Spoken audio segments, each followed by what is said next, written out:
Rain fell on my father's casket as Michael delivered his eulogy. My older brother, the golden child, the tech prodigy, stood there in his tailored suit, talking about Dad's entrepreneurial spirit and how he'd carry on the family legacy. I stood silently, clutching my worn laptop bag. Inside was the prototype that had consumed the last 3 years of my life. A revolutionary chip design that could transform artificial intelligence processing. Dad had been the only one who believed in it. Your sister Olivia, Michael's voice pulled me back to the present, will always have a place in our family's company, just as Dad wanted. The implied charity in his tone made my jaw clench. Classic Michael, using even our father's funeral to reinforce his position as the family's successful son. The rain intensified, but I barely noticed. After the service, Michael found me in Dad's study. I was looking at the wall of family photos, mostly Michael's achievements. His college graduation, the launch of his first startup, the day he took over as CEO of Wilson Dynamics. "We need to discuss the company," he said, closing the door. I knew what was coming. Dad had left his 30% stake in Wilson Dynamics to be split between us. Michael already owned 45%, and now he wanted total control. "I'll buy your shares," he stated, pulling out a checkbook. "Market value plus 10%. Generous, considering you've never contributed to the company's success." I thought about my prototype, about the countless nights I'd spent in my small lab while Michael built his empire using Dad's connections. I'd rather keep my shares. He laughed, that condescending sound I'd heard my entire life. "And do what with them? Vote on company decisions? You barely understand what we do." "I understand more than you think." "Really?" He perched on Dad's desk, radiating smug superiority. "Tell me, what exactly do you understand about running a tech company from your little garage lab? About managing hundreds of employees? About competing in the AI market?" The AI market, if he only knew. "I understand enough to keep my shares." His amusement turned to irritation. "Listen, Liv. You're my sister, and I'll always take care of you. But let's be realistic. You'll never make it in tech without me. Stay in your little lab. Work on your hobby projects. Leave the real business to people who know what they're doing." Something in me snapped. 10 years of condescension, of being the quirky younger sister who played with electronics while Michael became the tech industry star. "Is that what you really think?" "It's what I know." He stood, straightening his suit. "You're not built for this world, Liv. Dad knew it too. Why do you think he left you the smaller share?" I grabbed my laptop bag. Maybe because he knew I didn't need it. Michael blocked my path. "What's that supposed to mean?" "It means I don't need your help, your money, or your approval." I met his eyes. "And someday, you'll understand exactly how wrong you've been. Is this about your little pet project?" He gestured to my bag. "That chip design you kept bothering Dad about? Wake up, Liv. If it was worth anything, don't you think someone would have noticed by now?" I smiled, remembering Dad's last words to me. "Patience, sweetheart. Let them underestimate you. It's your greatest advantage." "Someone to notice," I said quietly. Dad noticed. He helped me file the patents 6 months ago. Michael's expression flickered. "Patents?" "International coverage. Core technology for AI processing architecture." I stepped around him. "But don't worry about it. It's just a hobby project, right?" "Wait." His voice had lost its condescension. "What exactly did you patent?" "Stay in your little lab," I quoted back to him. "Leave the real business to people who know what they're doing." I left him standing in Dad's study, surrounded by his own achievements, finally showing the first hint of uncertainty I'd ever seen in his expression. That night, in my little lab, actually a sophisticated workspace I'd built in a converted warehouse, I reviewed the final prototype tests. The neural processing architecture I'd developed wasn't just an improvement on existing technology. It was a fundamental reimagining of how AI systems could function. Dad had understood immediately. While Michael focused on marketing existing tech, I'd been quietly revolutionizing the foundation of AI processing itself. The patents Dad helped me secure weren't just protective. They were potentially industry-changing. My phone buzzed. "Michael, we should discuss your patents. Dinner tomorrow?" I ignored it, focusing instead on an email from Jessica Martinez at the patent office. Final approval confirmed. Documentation complete. Another message from Michael.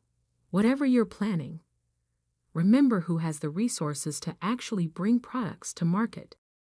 I smiled, thinking about the meetings I had scheduled for next week. Venture capitalists, tech reviewers, potential partners. All arranged quietly over the past 6 months with Dad's guidance. Going to bed, Dr. Wilson? My assistant Sophie called from the lab entrance. She was the only other person who knew the full scope of what we'd developed. "Almost done," I replied, making final adjustments to the presentation I'd be giving next week. Just refining some details. "Your brother's company announced their new AI platform today," Sophie mentioned casually. "They're calling it revolutionary." I nodded, unsurprised. Michael always announced products before they were ready, counting on his marketing team to bridge the gap between promise and reality. "Should we be worried?" Sophie asked. "No." I closed my laptop, thinking about the technical specifications I'd seen in Wilson Dynamics' public filings. They're still using conventional architecture. They have no idea what's coming. That night, I dreamed about Dad. Not the sick man from the hospital, but the father who'd first taught me about electronics, who'd encouraged my curiosity, while everyone else focused on Michael's more visible achievements. "Your brother builds on the surface," he told me once. "You build from the foundation up. Both have value, but foundations last longer." I woke to 30 messages from Michael, each more demanding than the last. He wanted meetings, explanations, cooperation. The confident dismissal from the funeral was gone, replaced by barely concealed anxiety. Opening my work email, I found meeting confirmations from 3 major tech companies. They'd seen the patent filings. They understood the implications. Michael's last message caught my eye. "Don't do anything rash. We're family. We should work together." I thought about all the times he dismissed my work, all the condescending comments about my little lab and hobby projects, about his speech at Dad's funeral, his automatic assumption that I'd sell my shares, his certainty that I'd never succeed without him. "Working late tonight?" Sophie asked when I arrived at the lab. "Very late," I confirmed, setting up for another round of prototype testing. We'd got a lot to prove. And somewhere across town, in his corner office with its wall of awards and magazine covers, my brother was about to learn that sometimes the biggest threats come from the people you least expect, especially the ones you've spent years underestimating. The Tech Summit conference room fell silent as I finished my presentation.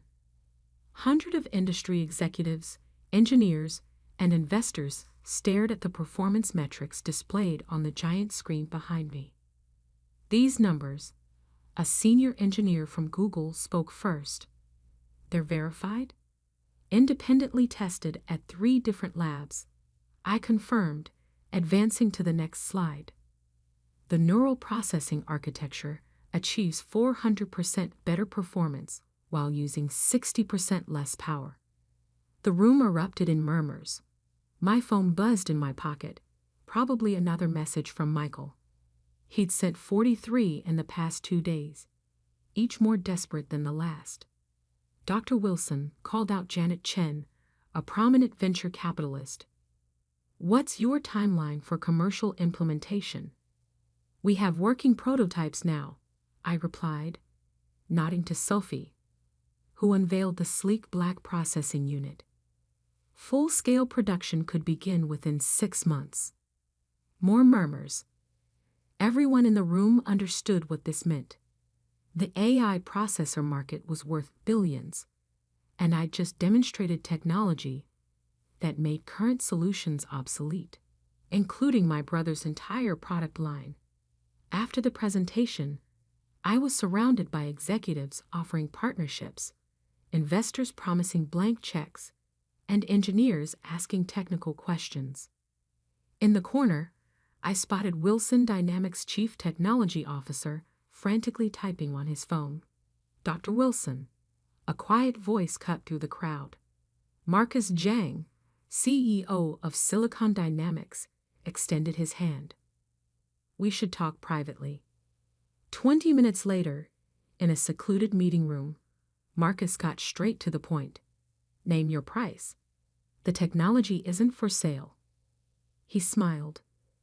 "Everything's for sale. 10 billion? I thought about Michael's words at Dad's funeral, about staying in my little lab. "This isn't about money, Mr. Zhang. 15 billion. Exclusive rights." He slid a preliminary term sheet across the table. "You could fund 100 research labs with that." Before I could respond, my phone buzzed again.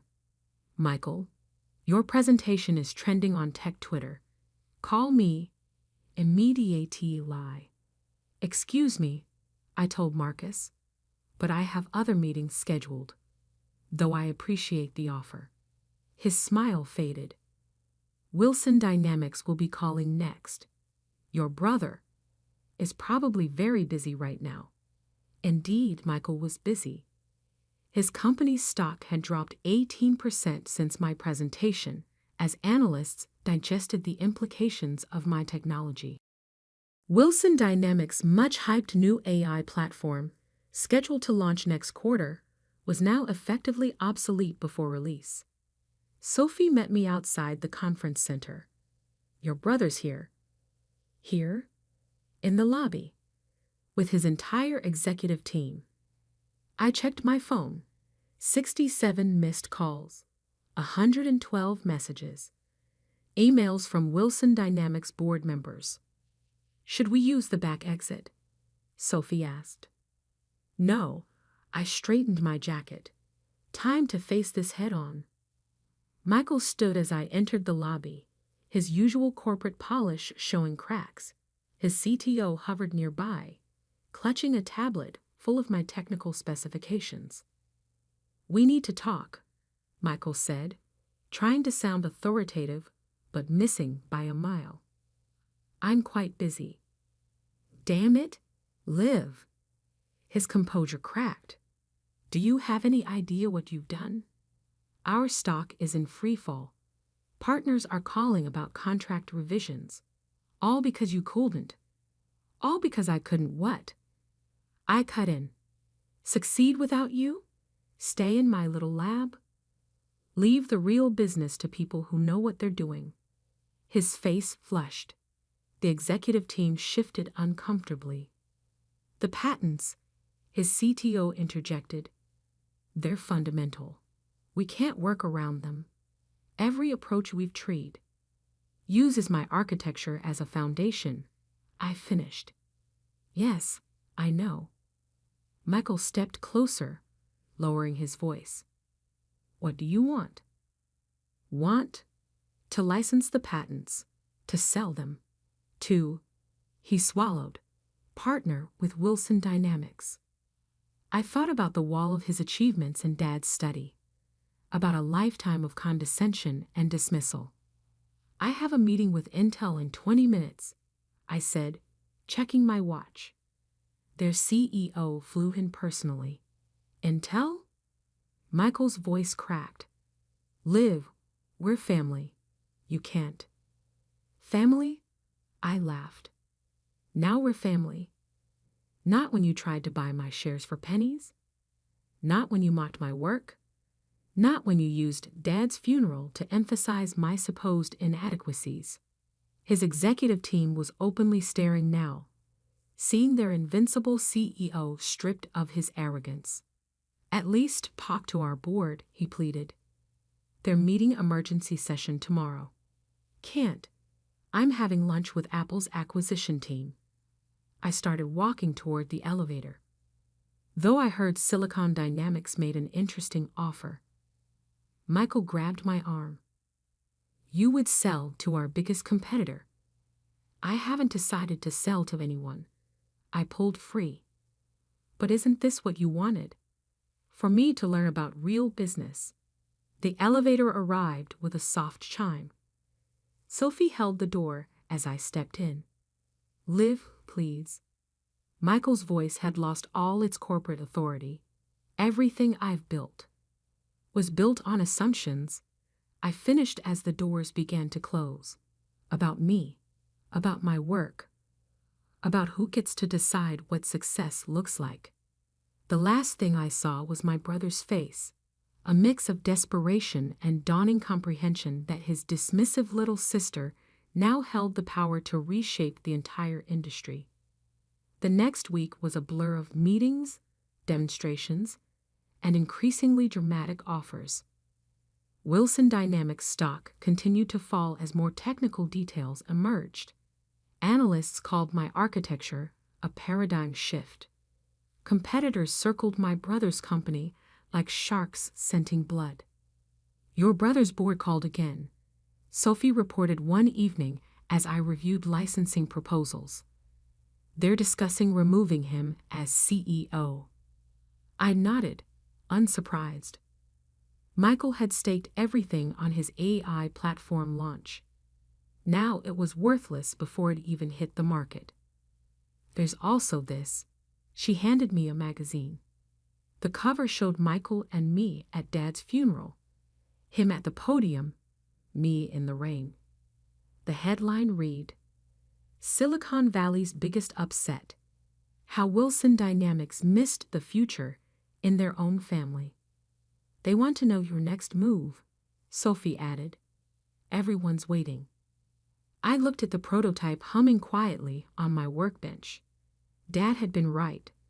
Foundations matter more than surface appearances. Their lawyer called too, Sophie continued. Apparently, their preliminary analysis shows their entire product line might infringe on your patents. Might? Does infringe. Significantly. She paused. What are you going to do? I picked up my phone, looking at the dozens of missed calls from Michael. Each one a reversal of a lifetime of dismissal. Each one a recognition that the sister he'd underestimated now controlled his fate. First, I said, we're going to let them sweat a little longer. Then? I smiled, thinking about all those years in my little lab while Michael built his empire on shifting sand.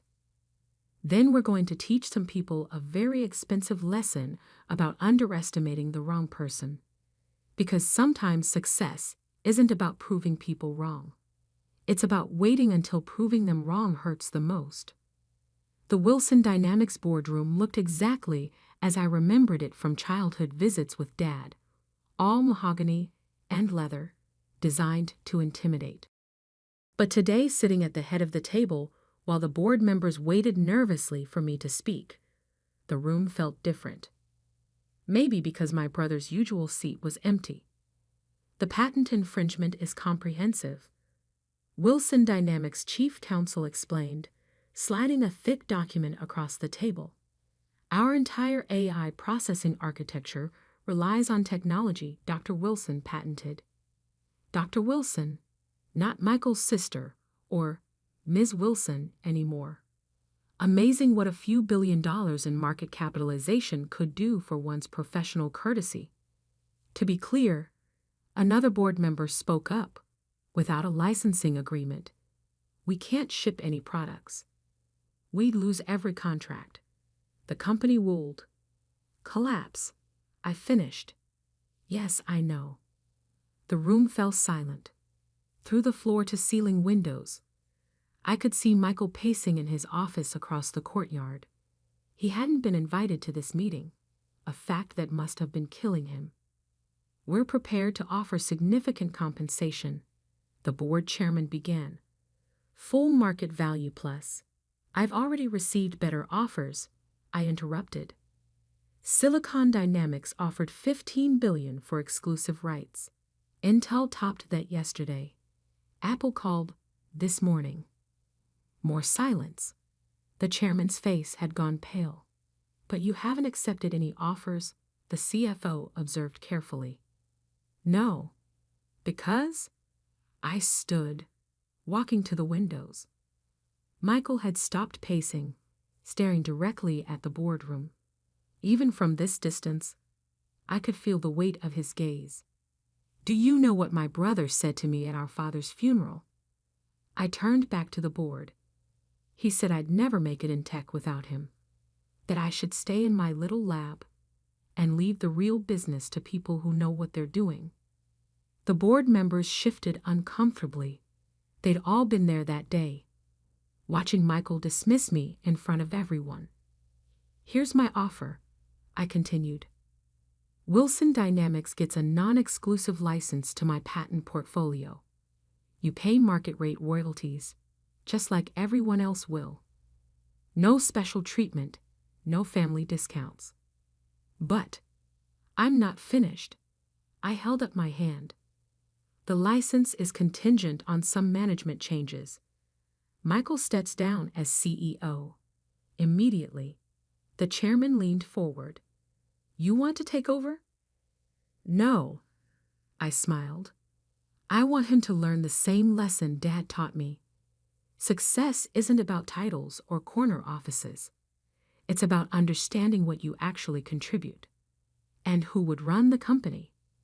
Sophie Martinez will be here in 10 minutes. She's managed my research team for 5 years. She understands both the technology and its business implications. I paused. She also lacks any illusions about her own importance. As if on cue, my phone buzzed. Sophie, ready when you are. One more thing, I added.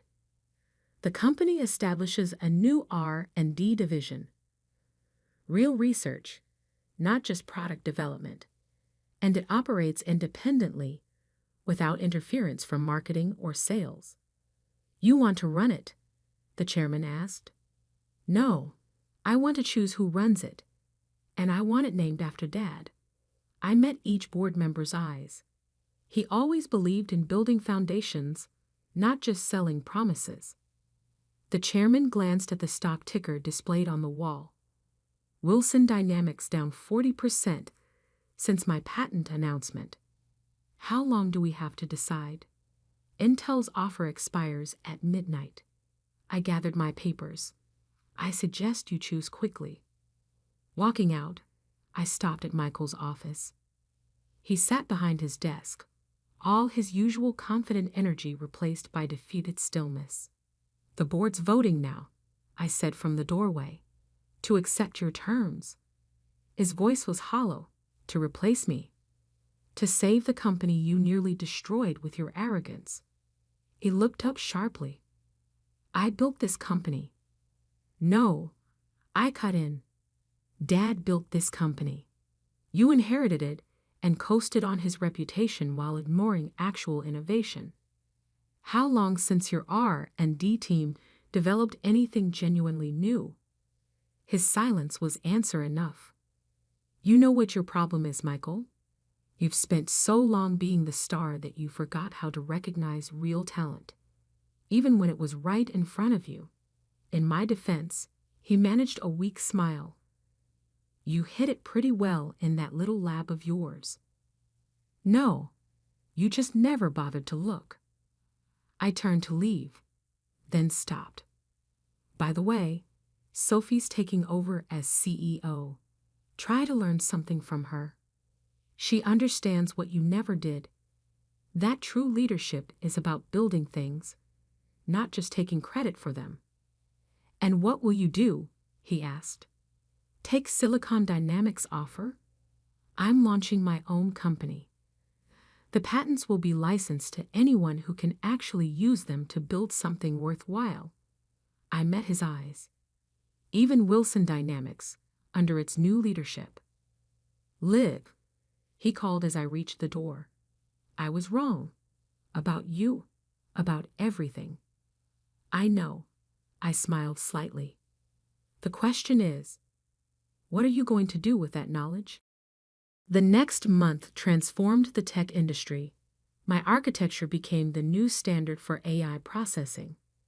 Wilson Dynamics, under Sophie's leadership, refocused on genuine innovation. Their stock recovered as investors gained confidence in the new direction. Michael, stripped of his titles, but still a major shareholder, did something unexpected. He went back to school, taking engineering courses to understand the technology he'd spent years marketing, but never really comprehended. My new company, housed in the same little lab where I'd developed the original patents, quickly became a hub for genuine innovation. We focused on foundations, just as Dad had taught me, letting others handle the marketing and sales. 1 year after my Tech Summit presentation, I received a package from Michael. Inside was a framed magazine cover, not one of his many glamour shots, but a recent article about Wilson Dynamics' revitalized R&D division. The division I'd insisted they name after Dad. A note was attached. You were right. Success isn't about who gets the credit. It's about who does the work. I hung it in my lab, next to Dad's old workbench that I'd kept all these years. A reminder that sometimes the best revenge isn't about destroying someone's success. It's about teaching them what success really means. Last week, Michael stopped by the lab. No fancy suit, no corporate swagger. Just my brother, carrying a prototype he'd been working on in his engineering courses. Would you look at this? He asked, embarrassment and hope mixing in his voice. I could use some advice from someone who knows what they're doing. I smiled, clearing space on the workbench. Pull up a chair. Let's build something real. Because in the end, true victory isn't about proving people wrong. It's about teaching them how to be right.